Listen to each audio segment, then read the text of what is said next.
recess, and we are moving on to item 11, which is a code amendment C20-2025-008, sign code changes for right-of-way signs and relocating billboards. Do we have a staff presentation on this item?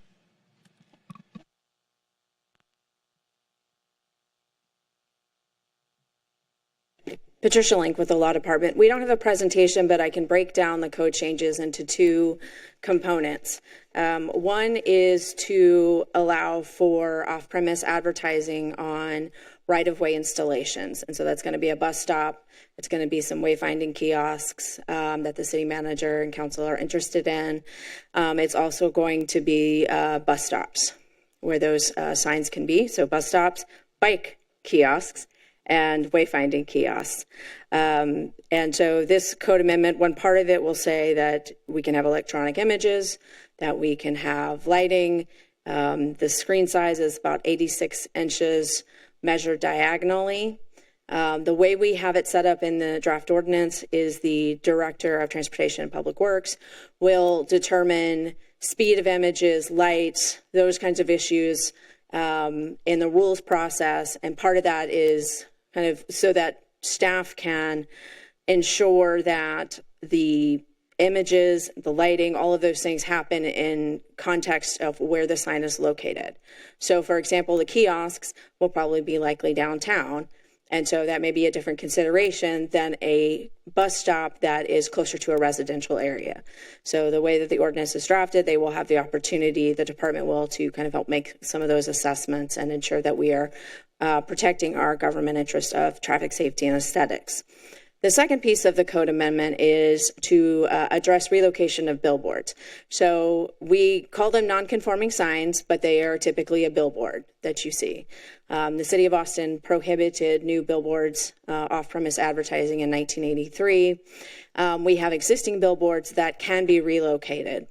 And the council asked the manager to work on a code amendment that would allow for a little bit more flexibility when relocating an existing billboard because of transportation projects, essentially. We have a lot of those coming in between I-35, and we've had some signs that have had to move because they are on I-35. And also just the different, Project Connect and the different transportation projects that we have in the city. So this will allow for those billboards, if they are going to be condemned or they're under the threat of condemnation, to relocate to a different place in the city. Thank you. Do we have any speakers on this item? No, Chair. Okay. So at this point, I think we'll go ahead and take a vote to close the public hearing unless staff has anything to add at this point. We may have some questions for you. Looking for a motion to close the public hearing in a second. Motion from Commissioner Skidwell, seconded by Commissioner Maxwell. Without objection, that passes. So we'll move into our round robin. So we have slots for 8 commissioners at 5 minutes each to ask questions of staff. Commissioner Skidmore, go ahead. Okay, I will kick us off. I'm just, I guess, to staff looking at the red line, just a couple of questions, clarification. 2510-105 has item C, says a sign installed on a right-of-way installation may not exceed 86 inches measured diagonally, so I understand that sort of screen size, on all other right-of-way installations. I guess I didn't understand that sentence. Okay, that's typo. Cool. So when we went to codes and ordinances, we actually had two provisions. So the original today in the code for a bike kiosk, it is a much smaller sign. At the recommendation of Codes and Ordinances Joint Committee, they recommended just having the one size sign, and that was just an inadvertent, forgot to take that last little bit off. So any of these right-of-way installations can have screens up to 86 inches when measured diagonally. Okay, thank you for clarifying that. I guess my next question relates to what you just spoke about, was of the council's desire to have some flexibility on the relocation of existing non-conforming signs, aka billboards, that might need to be moved due to right-of-way condemnation. I assume we're talking about like I-35 condemnations or Project Connect condemnations of billboards. I guess I'm trying to understand is it not possible to relocate them now under the current ordinance that this paragraph needed to be added? So it can. You can relocate a sign now because of the threat of condemnation. The resolution asked for more flexibility. Our current provisions, you cannot relocate it to an area of 500 feet of a historic sign district, a residential dwelling unit. Some of our residential, or single-family residential, multifamily residential, or mixed use. Or a residential lot and a residential subdivision in the ETJ.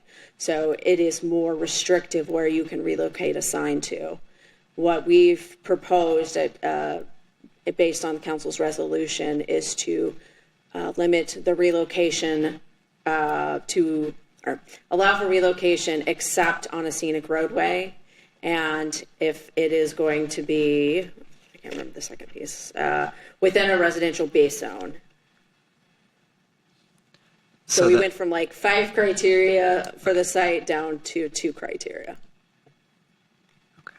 And so then, again, maybe I'm trying to visualize this. So if there's a sign on Guadalupe, there's a billboard on Guadalupe that needs to be moved because it's in the way of Project Connect right-of-way.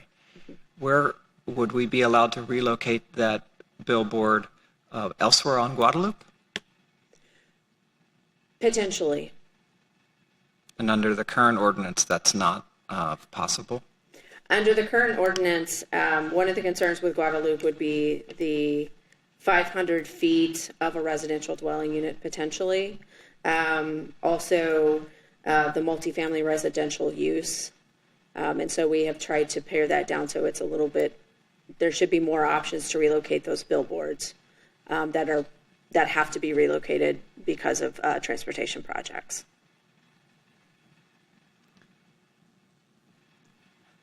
Do we have a responsibility to make the owners of those billboards whole? Is that the challenge we're trying to solve? So under Texas law, if we do a condemnation of property, we do have an obligation to pay for the taking of that sign. There's also some additional provisions in Texas law about when we make signs come down and what we have to do in response to that. So I think the easiest way I can explain it is if there is a condemnation, we will owe money for the sign. And so instead of having to pay for the sign, it can be we're addressing the taking of the sign by putting it in a new place. Understand, essentially. I don't know where I am on time. I still have time, I guess. So how much does the condemnation of a billboard, the taking of a billboard typically cost? There's not a typical number that I could give you because it's going to depend on where it's currently located. There's a lot of factors that go into calculating that. About how many billboards are we talking about? In the city of Austin, we are limited to, I think we have less than 600 billboards across the city. And so it's just, if you have to remove one of those, you get to replace it in another location. It's not a new billboard in the sense that you get it. So if you have 10, if you own 10 billboards and we make you relocate them, you will continue to have 10 billboards still. Thanks, Commissioner Skidmore. Thank you. And before we move to our next commissioner, I apologize for failing to note this sooner, but I did learn that the commissioners who abstained on this case, Commissioner Breton, Breyer, Ramirez, and Lon, now need to recuse. So I want to note that they are all recusing on the case, and I'll ask y'all to leave the dais, please. Thank you. Another commissioner with questions on this item. Okay, I'll jump in with some questions. Oh, go ahead, Vice Chair Haney.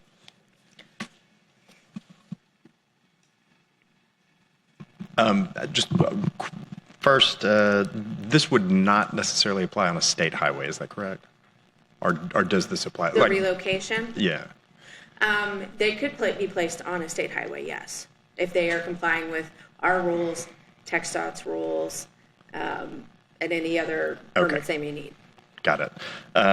But like So if a billboard needed to be moved off of Lamar, would this apply to them? I mean, would city code like necessarily apply to a billboard on a state highway, like if it was on, I-35 or Lamar or Yes. something like that? Oh, okay. Yes, because we regulate them as well as the state. So if it's on a state highway, they have to have a state permit and they have to have a authorization from us. Got it. Okay. And since, it's a taking, could we amortize, could we use amortization, or is that not necessarily something we can do? The way that Texas law is written, we cannot use amortization for billboards. Okay. And then do we have anyone here from the, well, I mean, I guess I wouldn't say the applicant, but do we have anyone here from the digital signage vendor who the city proposes a contract with? Commissioner Anthony Segura, Interim Director for Economic Development Department. We do. The company that we selected is for the digital kiosk is Ike LLC. Okay. Can I ask a question of that? Could we have that person come up?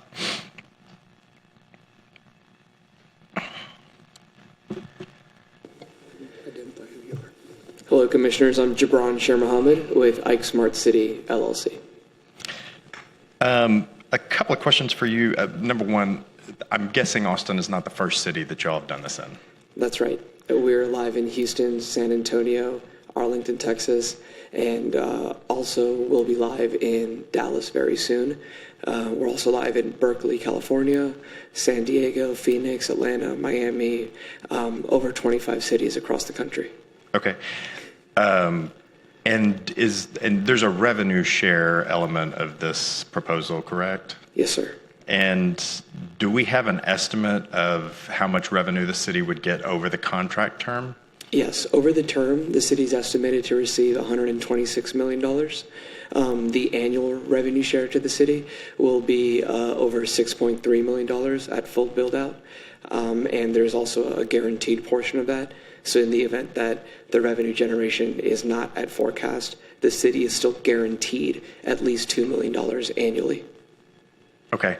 And I guess this is probably for city staff. Since that's not property tax revenue, that's not subject to our 3.5% rollback rate. That's just free money, sort of, in regard to the rollback. It would be revenue to the city that is not property taxes, correct? Okay. And I think those are my only questions right now. Thank you. Thanks, Vice Chair Haney. Yes, Commissioner Maxwell, go ahead. Oh, I had a couple more questions for the gentleman, our vendor.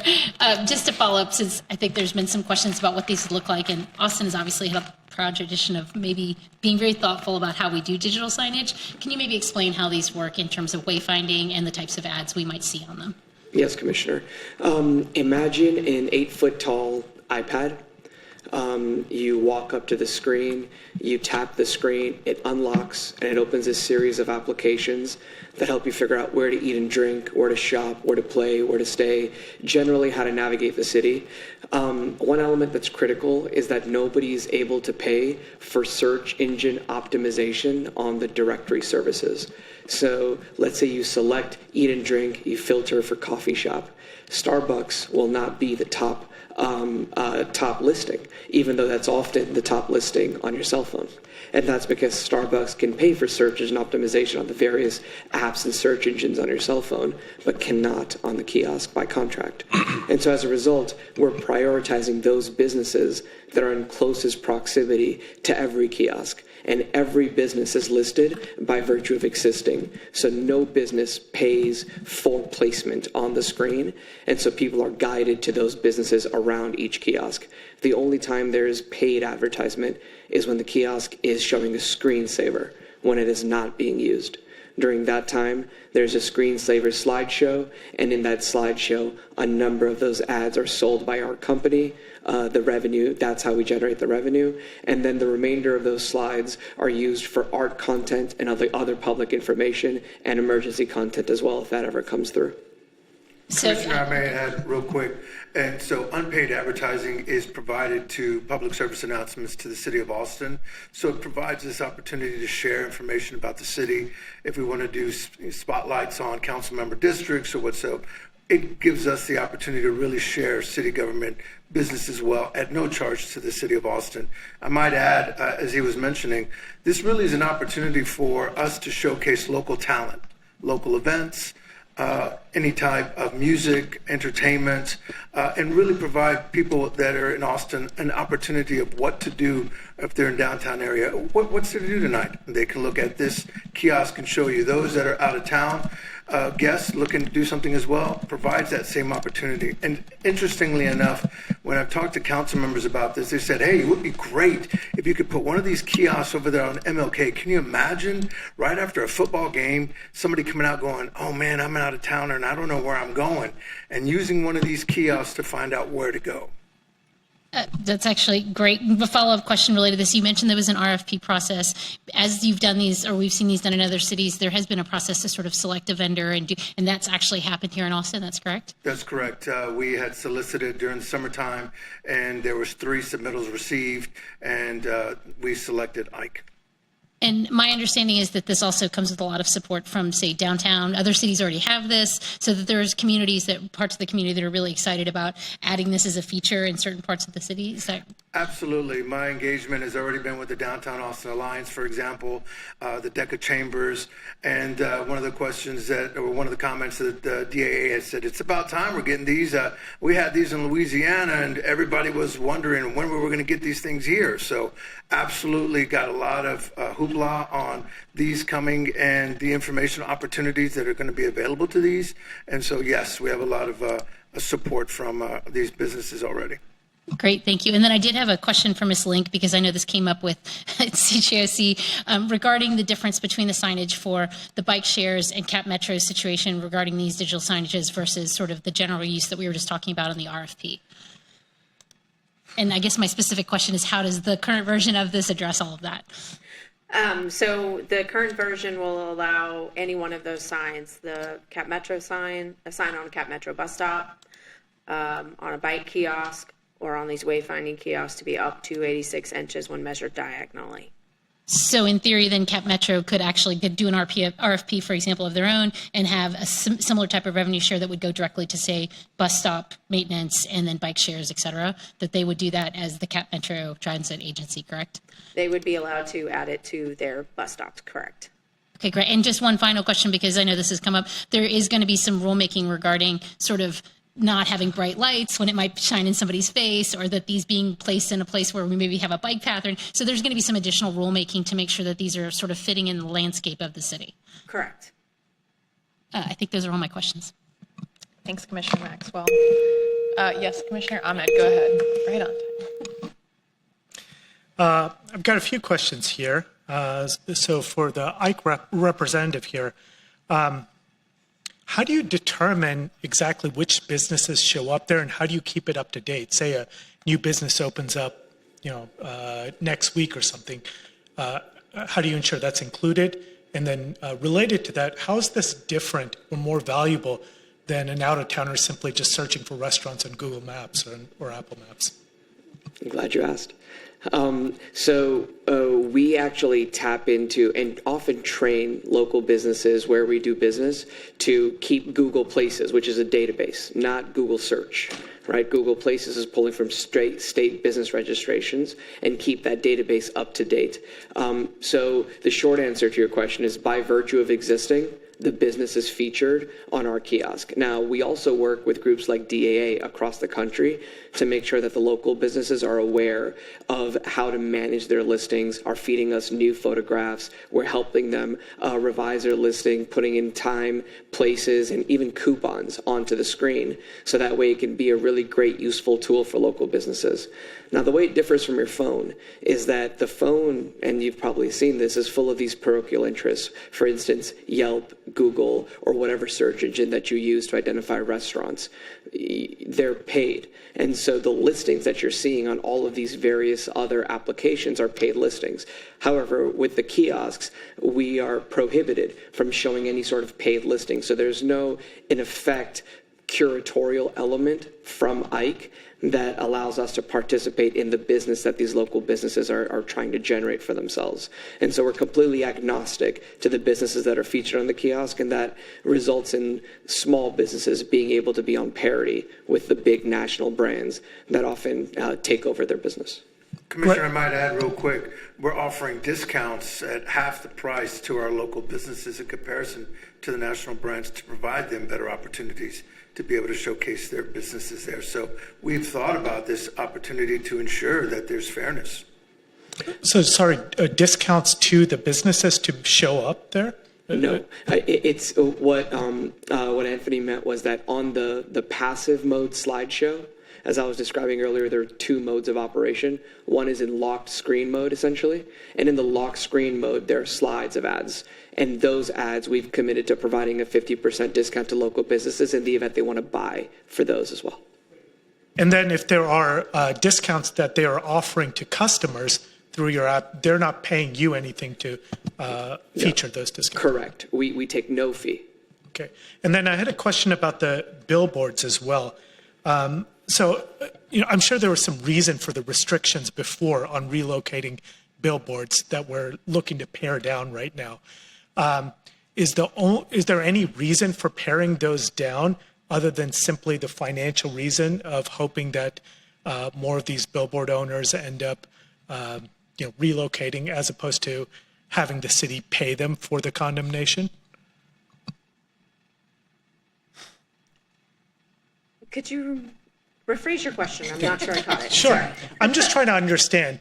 I'm sure initially when they had come up with the different rules on where a billboard could be relocated, there was some reason and thought that went into those. And you're looking to pare down those rules, right? Like the example of Guadalupe that we said.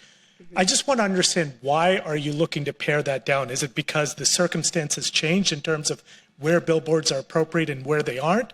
Or is it for financial reasons where you're hoping that paring down that list will require the city to pay less in condemnation fees?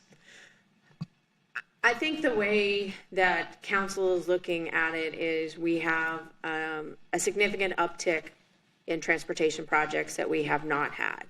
Between Project Connect, I-35, those roadway improvements, I think council was trying to ensure that these billboard owners could relocate their signs. I mean, that is still their business. It's still their business model to have a billboard. So in order for them to, essentially, we're not taking away the business, we're just having them relocate it, is ultimately we have a more significant uptick in needing to do that now based on our transportation projects than we have had previously. So I can give you an example. A typical time we would relocate a billboard is in the event of an AE transmission line. If that billboard is in the way, you have to move it. And if it's too close to the line, we have to move it. So when we do that, we allow them to relocate. We just have a much larger number of billboards potentially needing to relocate because of the transportation projects that I think council wanted to reduce the barriers so that they can relocate those signs in lieu of the sign just going away. Because here, the sign goes away. Once it's down, if it's not relocated, you have lost that sign forever. Thank you. Other commissioners with questions? Yes, Commissioner Bedrosian. Okay, I have questions for a variety of folks here. I'm going to start with the vendor and go in the same order as Commissioner Ahmed. For those of us that have concerns about the number of screens in our lives already, I think there's an argument to be made that the kiosks that are being proposed at the Cap Metro stations provide a certain amount of transit information that is helpful to a bus rider or somebody who might be inclined to ride the bus about the next bus route, information that they would need in order to be a better user of that service. When it comes to downtown, I would like to hear from your perspective on the amount of usage that you see in other cities when we are so accustomed to using the device that we already have in our pocket for finding out about all these things. Yes, Commissioner.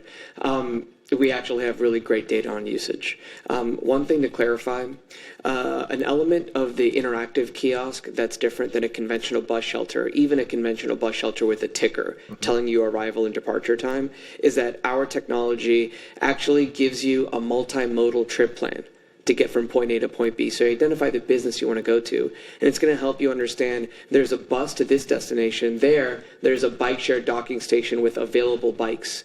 And you can actually pick up a bike, and there's a docking station with available spaces adjacent to your destination. You can park a bike there.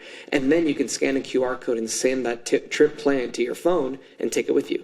And so the idea here is that it's actually complementing your personal device by helping you access all of the modes of transit the city has to offer, and then making them more accessible to you as an individual. If you're standing at a bus shelter, you know how to use the bus shelter. And I'm happy to continue to the other question. So, and I think this would apply to the kiosks that are not attached to bus shelters as well. Is that accurate? Yeah, my company's only doing the kiosks that are not attached to bus shelters. We don't do the billboards. We're not doing the bike share. We don't do the bus shelters. We just do the directory kiosks. Understood. With regard to your second question, would you mind repeating it? I think you've actually answered the spirit of the overall question that I was putting forth. And I'm happy to share statistics if they're helpful. In our most recent calculation, we had over 500,000 unique engagements with our kiosk network across 750 units across the country. And once the kiosk was open 500,000 times, we had over 1 million engagements in that month alone with business services applications. And so it is a very robust service offering and used extensively across the country. All right, thank you. And can you speak a little bit to, these are obviously going to be placed in the public right-of-way and are subject to the artistic tendencies of our lovely neighbors. How do you address graffiti, damage, et cetera, to these, and how do we make sure these don't become a blight in our city? We're live in Oakland, in Cleveland, in Wynwood, in Miami, where graffiti is a part of the culture. And we know what it is to operate infrastructure in an urban environment. We clean them 5 days a week, and we clean them on a weekend day. We have remote monitoring on the software, so we know when the software has been damaged as well. The short answer to your question is we check on them regularly and have committed under a contract to clean them. And if we don't maintain them at the level we've committed, we're in breach. Okay. And then you would have staff stationed here in Austin to take care of these? Yes, sir. Understood. Okay. So my next question goes to staff. When it comes to if we move on to billboards, I'm just going to use the kind of more common terminology here. In terms of the decision to relocate or to use the lack of the correct term, fee in lieu here, where we would effectively pay for the vacated sign, who makes the determination between those two options? Is that the city or the sign owner? The sign owner, if it is in our code, the sign owner can utilize what's in our code to relocate their sign, assuming the sign owner is in compliance with all of our regulations. They are eligible to remove and relocate that sign. One of our largest billboard owners in town has done this on multiple occasions as things have come up. So they are, if it's in the code, they're allowed to do it. They're allowed to relocate. Correct. But if they were, for instance, to say, no, city, we want you to pay us for the sign, are they able to do that? Or does it default to the code, which is you are now allowed to relocate, so it's relocate or vacate? You know, I don't know that we've had that scenario that I'm aware of. I would say part of the reason we don't is because we have a limited number of billboards and they do not like them to go away. So they, generally speaking, I think more often than not, my expectation is a billboard owner is going to want to move the sign and relocate it. Understood. And I realize I'm out of time, but I think there is an element of encouraging the sign owners to take a different option that some of us might appreciate. Other commissioners with questions? Otherwise, I will jump in. Ms. Link, my first question is for you, which is where do we already allow digital advertising in Austin? So we actually, our billboards so let me take one step. We have not allowed off-premise advertising since 1983, like new advertising. And so our existing billboards are considered non-conforming, and they cannot change their technology. So they are, non-digital now, and they have to be non-digital for going forward, even if they relocate it. And so you may have signs that are on-premise that could have some digital information on them. So, like the sign at the HEB may have ads on it for the things that they sell at the HEB because they're available there. So just to clarify, we don't currently allow off-premise new digital advertising anywhere. Not off-premise. So this is really opening the door for the first time since 1983 to digital advertising off-premise in Austin. To allowing new off-premise advertising. Okay. I wouldn't limit it, I guess my point being, I wouldn't limit it to digital. To off-premise advertising, period. Okay, that's actually helpful to understand. Are there limits to what can be advertised off-premise? Subject matter-wise? Yes. So in terms of what a sign owner may put on their sign, we don't have control over that from the First Amendment standpoint. But the city's agreement with the vendor addresses advertising issues and concerns that we have as an organization. My expectation is Cap Metro will probably have something similar if they put them on their bus stops. So there are some controls from the standpoint of it being advertisement on something that is a city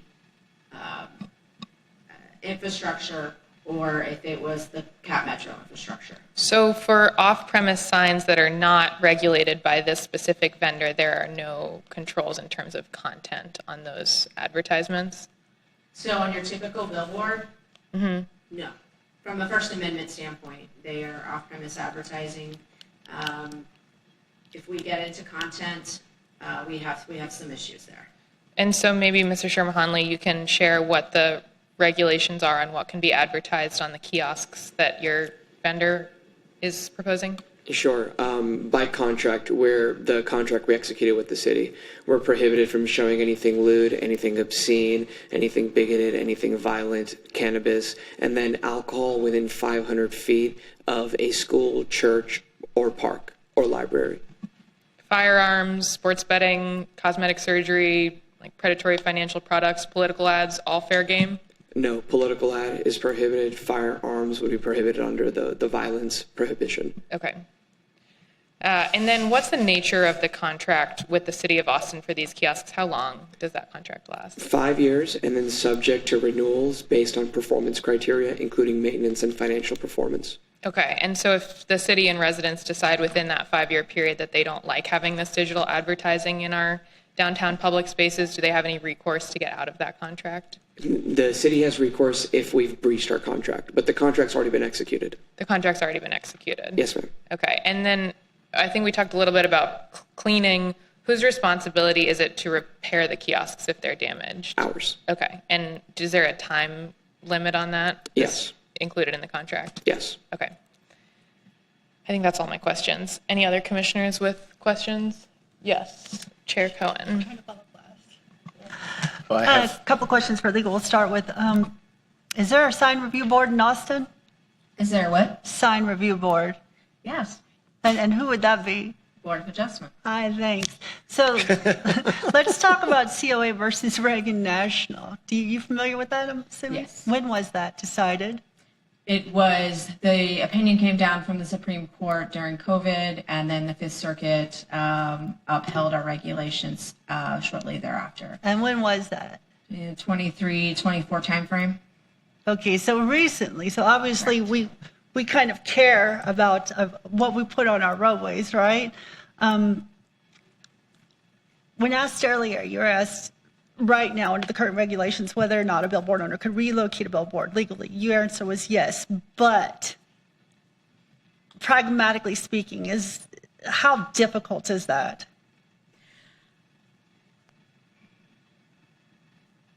Can you really? Yes, I mean, it's yes. legally yes, but Yes, no, actually, it's really you almost can. impossible. I I know of at least one company in particular that has relocated signs. Okay, okay. Are you familiar with the original intent behind why the city of Boston chose to start limiting specifically billboards within the city limits and the ETJ? To protect our traffic safety and aesthetics and government interests. Government interest, I wasn't familiar with that one. Can you elaborate, please? So in 1982 or 3, the United States Supreme Court acknowledged that cities can regulate for traffic safety and aesthetics. Those are significant. Those are government interests that we can regulate, or we can regulate under the First Amendment to protect traffic safety and aesthetics. And we can distinguish between on-premise and off-premise signs. That's why we have on-premise everywhere. Off-premise is only what existed in 1983. I'm familiar with it. Sorry, I'm not trying to cut you off, just short on time. That being the case, has something changed in how we view our city's aesthetics?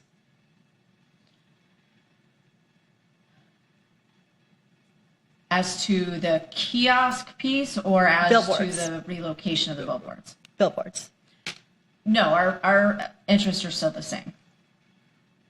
Then why make it easier? The concern that the council was raising in their resolution relates to the transportation projects that are coming into Up, the city. right. But if the original intent was to limit the number of billboards specifically, why not just let them fade away? And I know that there are billboard owners that would not be very happy about that because they're huge moneymakers, but So if we take property for condemnation, they can't really fade away. We have to pay for them. there won't be a sign. Correct. Okay. On the kiosks, just real quick, because I'm running out of time, 86 inches is on the diagonal. That's approximately 2.3 meters, right? And this might be better asked for the vendor. What kind of candelas per meter are we talking here? I'm really not great at converting to metrics. The way we consider this is thinking about foot candles from a distance. Okay, that works too. So it's going to be, first, each kiosk is going to have a brightness monitor on every single one and will dim based on ambient light conditions. So we're never going to be above the light conditions of a street light. So each kiosk is going to be required to be at the same conditions within its ambient environment. With respect to distance, I think it's going to be below 0.2 candelas measured at 200 feet at minimum. Okay, that's the only reason I bring this up is because the city doesn't have a dark sky compliance portion written into the code yet, which I'm hoping, hint, hint, we will be seeing someday. Planning commissioners, cough, cough. We do have the obligation in our contract to have a light sensor and dim to maintain ambient light conditions. Okay, then I'm just going to stop the questioning with that. Oh, I did have one other question. You said you guys are in Houston, right? Yes, ma'am. North Line Station, Metro Rail? We're not on the rail stations. We're on Okay. sidewalks across the city. We were the first and remain the only form of digital in Houston. It hasn't led to proliferation of other forms of digital advertising there. Okay, thank you. We have one more slot for questions. I'm happy to go back to Commissioner Bedrosian. I know he has more, but I want to just double check with Commissioner Powell and Commissioner Hiller that you don't want a first round of questions. Okay, Commissioner Bedrosian, go ahead. So my final question for today is related to staff. I think the concern that I've been hearing from constituents in the last couple of days related to this case largely comes from the folks that were a part of the original drafting of the resolution that led to this code. They feel like they have not been consulted or have had a chance to review the new code or weigh in on it. Is there a reason they were not engaged during this process? I think the way that the interest from the council to move these code amendments forward. We also have, with the contract for the wayfinding kiosks, to move forward. So we're moving forward at the speed that we've been directed to move at. Understood. That did not permit time to reach out to any of the folks that actually had an interest in making this possible and are the responsible ones for even making this contract possible in the first place. Let me restate my question. I think the disappointment for many is that they worked a good long time on and bringing this to the city and encouraging these elements within the city limits, and felt like they had more input to give as to the specifics of the code as it was written, and I think have concerns, while maybe not entirely founded in the way that the red lines were provided to us, still have concerns about the possibility that there are further reaching implications of this code. I think more specifically related to billboards than anything else, and are concerned that there are still some demons hidden in the code that could be monopolized on by those that do own billboards in our city. Are you open to engaging with them further during this process? If they would like to send me their concerns, I can review those and try to figure out what we need to address. Would you be open to having a meeting with them? Sure. Okay, thank you. That's all. All right, so that is all of our question slots. So usually we would, at this point, take a base motion, which would be staff recommendation. It doesn't have to be, but I will look for a motion to start us off. Actually, Madam Chair, I would love to ask staff one more question. Absolutely, go ahead.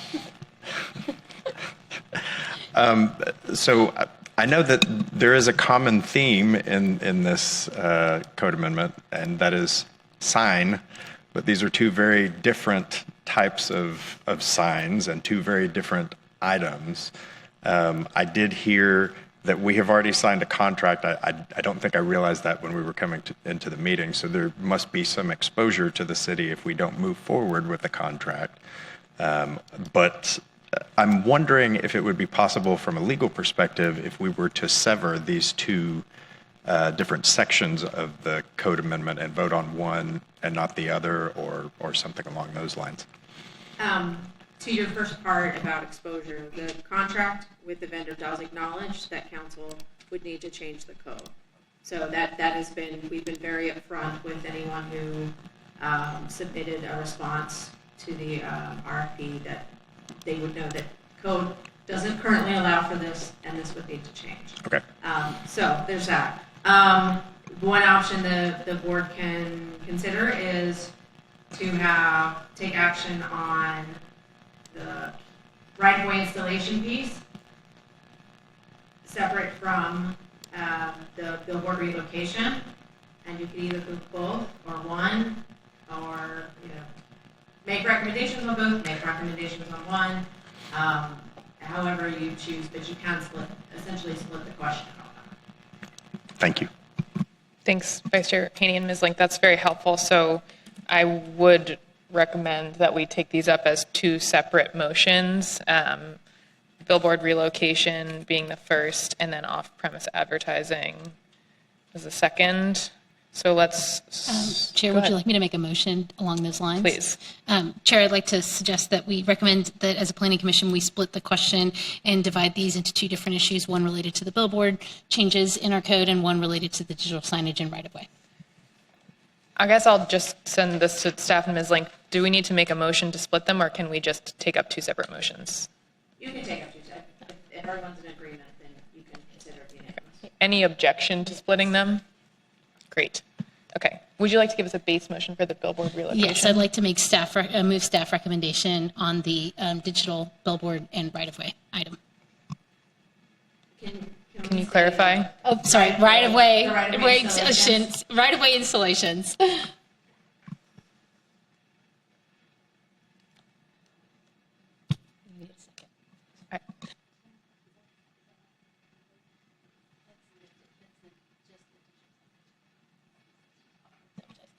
Thank you. Seconded by Vice Chair Haney. Okay. I'm going to make a substitute motion that we postpone discussion on the right-of-way installation 2 weeks to January 27th. I will look for a second on that. I second that. Seconded by Commissioner Powell. Okay. At this point, we can take amendments, but we won't do that to a postponement motion. We'll just we'll just debate on that base motion.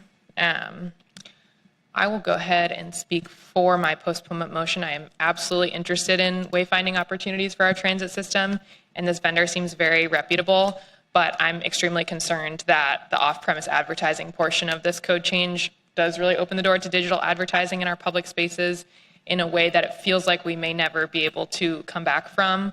I don't know if we fully realize how unique, and I'll just say subjectively for me, it is very nice to not be inundated with digital advertising in our public spaces, and I fear it's the kind of thing that we won't truly appreciate until it's too late and we're locked into a contract that has a lot of digital advertising built into it. I know that other cities have done it this way, but I think we need some more time to think through this, hear from the stakeholders, and have a bit more conversation and potentially be able to make some amendments around this. And I'm just really going to ask that we take 2 weeks to postpone until January 27th so that we can loop some more stakeholders into the conversation. I think that if there were more public awareness about what we're proposing here, there would be pretty significant concern about this. Would anyone like to speak against the motion? Can I ask a clarifying question of Sure. the motion maker? As I read the draft ordinance, these digital kiosks are under right-of-way installations and not off-premise sign. So are we opening this Pandora's box for off-premise sign or not? I think this is where I'm confused. Maybe that's a staff question. I'm sorry. I think, if Ms. Link, can you address that? The code amendment would allow off-premise advertising on right-of-way installations. On right-of-way installations that have to be approved by the city. Correct, or on bus stops. Okay.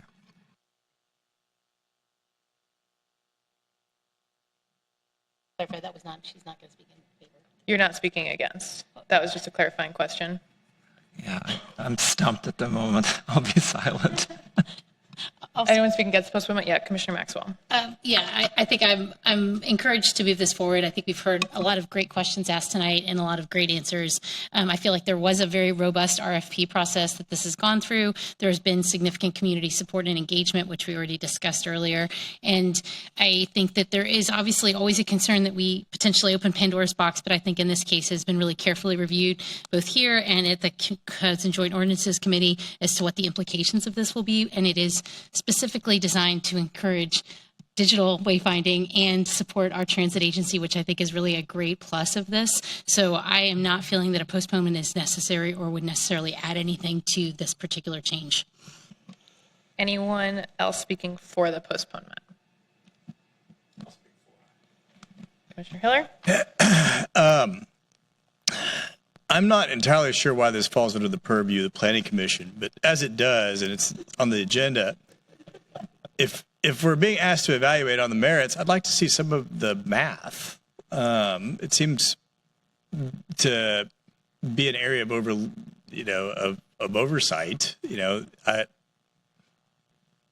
Pitch me the deal.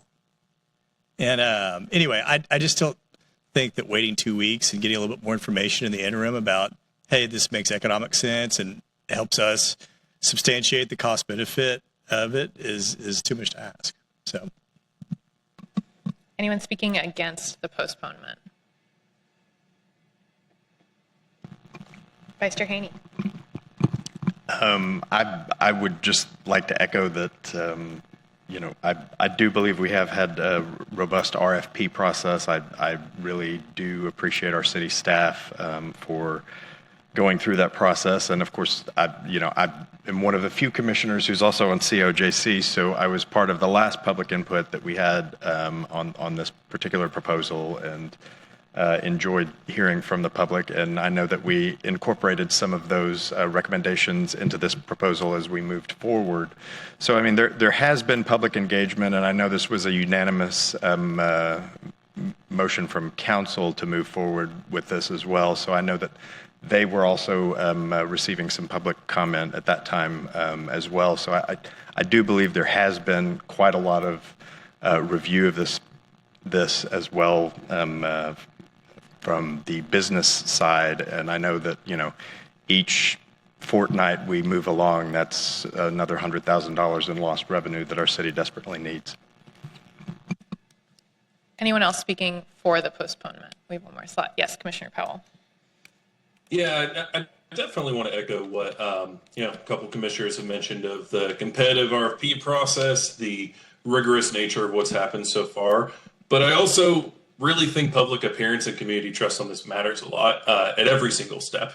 So just as there's been good community trust and buy-in and stakeholder engagement at the RFP process with City Council's initial motion, and as I hope to see once this, if this passes this body moving forward to council, I also really feel that the timing here is not ideal. Coming from the holiday break, first kind of sizable meeting in a while for this body, I don't want to have any type of public perception that us as a body, as a planning commission, haven't done our due diligence, because as Chair Woods shared, this is a massive change and it could be difficult to put the rabbit back in the hat. So speaking transparently as a commissioner, I think what the vendors sharing sounds good. I don't think I would necessarily be in opposition, but I strongly support postponing this.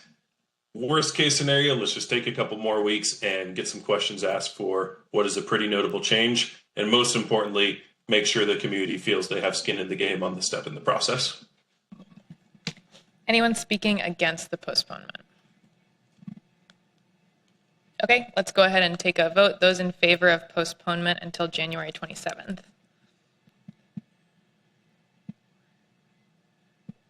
5, those against? 5-3, any abstaining? Okay, that motion fails. So we're back to our base motion, which is a staff recommendation for sign code changes for right-of-way signs, which was made by Commissioner Maxwell, seconded by Vice Chair Haney. Let's look for amendments to that base motion. We did not. Quick question. Sure. Given the nature of the separation, should we bring back the recusals on this part of the issue? This is the part that they're recusing on, but appreciate the consideration. Okay, so we did not have a working group on this item, so we don't have amendments from a working group. Do we have any amendments that have been shared by commissioners ahead of time, Ms. Garcia? No, Chair. Okay. Do commissioners have any amendments that they'd like to share from the dais on this item? May I ask a question? Yes. Is it still possible to make a motion on this this case to postpone the entirety of this as a whole still? It would be a question for our parliamentarian, but I would think that because we've broken it out and voted against a postponement on this aspect, we cannot. All right. Thank you. Okay. Any commissioners with amendments on this code change?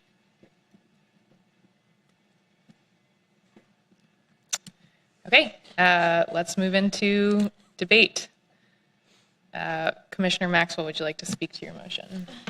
Yeah, I think we've covered a lot of the details of this, and I do appreciate the really thoughtful questions from the fellow commissioners, and I do also appreciate the work that staff has put into it since the presentation happened before Christmas at CJOC. There have been updates to this, so I think it is a stronger version of this change than we saw previously, and I will also say that should there be additional concerns, that there is time for the city council to raise this in a working group meeting, as well as, through council action on the dais when this is actually brought to them. So this is by no means the final version of this ordinance. There's definitely opportunity for continued community engagement and conversations around this change.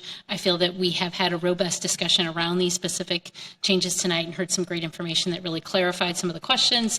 And that's why I feel very comfortable moving forward that we have actually discussed this in a very holistic manner. Anyone speaking against? Yes, Commissioner Powell.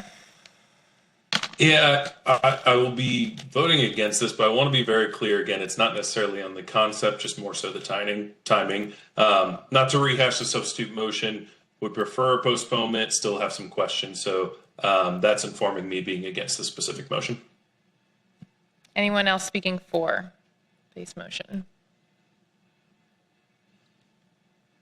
Okay, I'll go ahead and take the second against spot. I likewise don't necessarily know that I have a problem with this. I'm just not ready to move forward with recommending this seismic change to what is allowed in our city in terms of digital advertising. And this is absolutely the kind of code change that I would love to have a lengthy discussion about and have amendments that we would bring. And unfortunately, we don't have any amendments prepared this evening. And I think it's unfortunate that we don't have the opportunity to have that conversation. So I'll be voting against it because I don't think we have all the information and haven't had the opportunity to discuss it fully.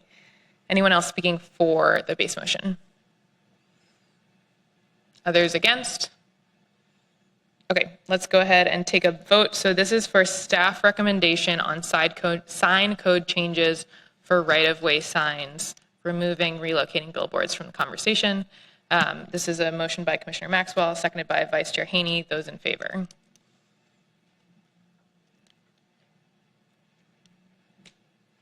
Those against? Okay, so that fails 4-4, so that will move forward without a recommendation. Okay, I'm looking for a base motion on the sign code changes for relocating billboards. Yes, Commissioner Ahmed. I make a motion to postpone that postpone? vote. Yes. Can you give us a date certain?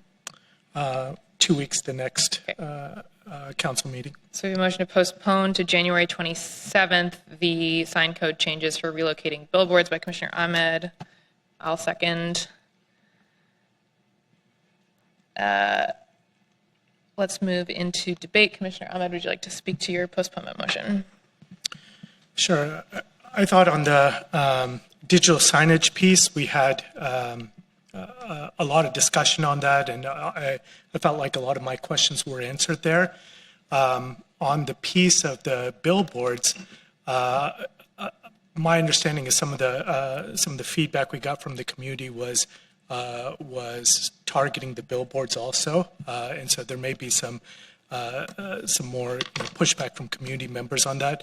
But also importantly, I just want to understand better before we vote on that, whether or not the reduction in the requirements for where these billboards can be moved has any impact on those neighborhoods, because I'm sure there was some thought that went into that initial set of restrictions, and I don't feel like we've gotten a good answer to why they were exactly pruned the way they were, other than just making it easier for the sign owners to be able to relocate their billboards. Okay. Commissioners speaking against the postponement. Yes, Commissioner Hillary. I don't know if this will be reassuring. I just see this one as far less controversial. It's basically limited in scope by the other regulations in terms of where billboards can be put. I feel reasonably assured that there's a pretty finite number of locations where these can be moved to, and that they're going to more or less look like the kind of locations where they currently are. In other words, it's being moved someplace close, but reasonably, same type of building intensity and that kind of thing. Others speaking for the postponement? Yes, Commissioner Bedrosian. As I've mentioned before, there are a number of stakeholders that feel that they have more input to give and would like better clarity on the way that the code has been drafted. Even if perhaps myself, I feel like I have reached satisfaction, those stakeholders that originally supported the resolution are the advocates that you will need in the community to sell this to the public. And I think hearing their voices and giving them a chance to ask questions and be satisfied will bring them in as advocates for these things and help this move through the public in a more smooth and seamless way.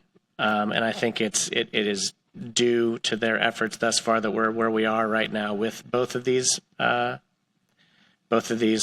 cases before us. And I would encourage you to schedule a meeting and get their input. And because of that, I'm supporting the postponement. Anyone speaking against the postponement? Anyone else for or against? Yes, Commissioner Just Skidmore. briefly for the postponement again, and maybe take this opportunity to speak to staff and to the transportation department, ATP, the folks that are trying to deliver these huge transformational transportation improvements in the city. Is I understand how complicated this is, and I also realize how prohibitively expensive it is to condemn a billboard. I mean, I know I've looked at other cases across the country. So I know the puzzle we're trying to solve here, right, is to keep moving these projects forward because we want to get stuff done. But I think we need to understand better, essentially, the cost benefit, the pros and cons as to why these amendments in terms of where the signs could be relocated to, of why we're doing that. And from my perspective as an engineer, it's like, how much money are we talking about for each of these installations? And I think that goes to our ability to the Commissioner Berjosian's point, to convey it to the public as to why we're doing what we're doing. Thank you. Thanks, Commissioner Skidmore. Okay, let's go ahead and take a vote. So this is, as a reminder, motion to postpone the sign code changes for relocating billboards. Yes. Actually, Madam Chair, I do have one Go ahead, Vice question. Since this does not pertain to the folks who recused themselves, would they be okay to come back in, or is it? I would just be concerned that because they said they were accused on the item. Oh, that would right. be- The items all posted yeah. together. I You're right. will say that the good news about us splitting this up and this does get postponed, they would have an opportunity to give input because it would not be part. So that would substantially change the makeup of the dais should this come back. You are always finding a silver lining, Commissioner Maxwell. Thank you. There we go. Okay, so let's take a vote on this motion to postpone the sign code changes for relocating billboards 2 weeks to January 27th. Those in favor? Seven. Those opposed? 7-1. That item passes. Okay, that concludes our code items for this evening. Thank you so much to staff for being here, and thank you to our speakers for answering our questions about this item.